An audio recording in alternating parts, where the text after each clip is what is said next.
Hi everybody, it's Andy. Bow ties are cool. Thanks for joining me this morning at 10:30 for Curiosity Corner Live, our segment all about magnets.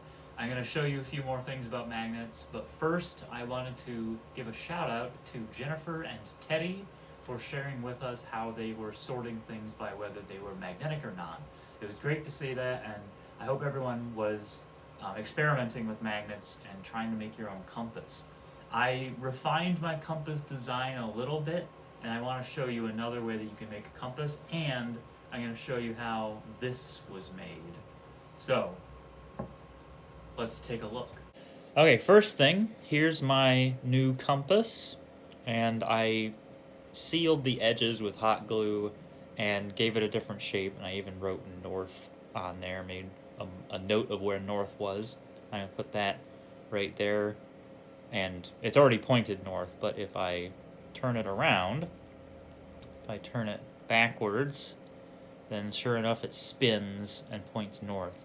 It's not perfect, you can see it's getting wet, but it works pretty well, surprisingly well.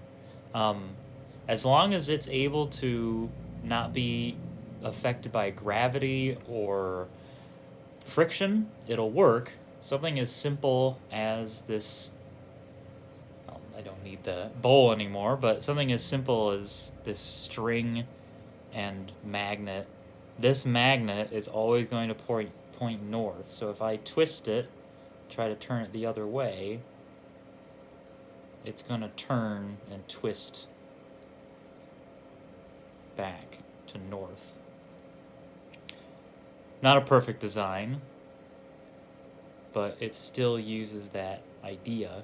Now, I wanted to show you this. This is an electromagnet, and this electromagnet, it uses the same battery that I used last week to make that motor.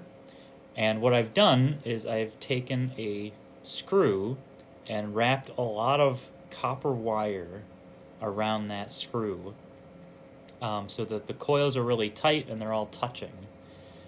And I taped one end down so it doesn't move around too much. Without the circuit being complete, it doesn't work as an electromagnet. It's still a little magnetized, just a little bit, but it doesn't pick up this paperclip very well. Not well at all. But if I complete the circuit, then we get current going through the wire, and we're able to pick up this paperclip very well. It's a pretty strong little magnet. And then if I remove the current, it's no longer magnetized. That's what an electromagnet is. It uses electric current to make a magnetic field. And the reason this works is there's always a little bit of magnetic field when there's an electric current. And because all this wire is so close together, that magnetic field that is made by that electric current is really, it gets pretty strong. And this is a steel screw, and so a normal magnet would stick to it. And so because that is a ferromagnetic material, it keeps that magnetic field pretty strong.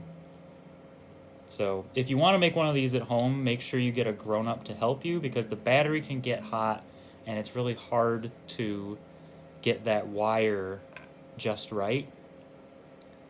It's a little tricky and it's a little dangerous. Wire can get sharp, and it is getting kind of warm, so I'm going to put that down. Thank you, as always, for joining me on Curiosity Corner Live. Make sure you come back tomorrow. We're going to do some experiments with water. So that's going to be a lot of fun. 10:30 every day. We have all sorts of experiences for you. So be sure to come back. Make sure you comment and subscribe and like this video as well.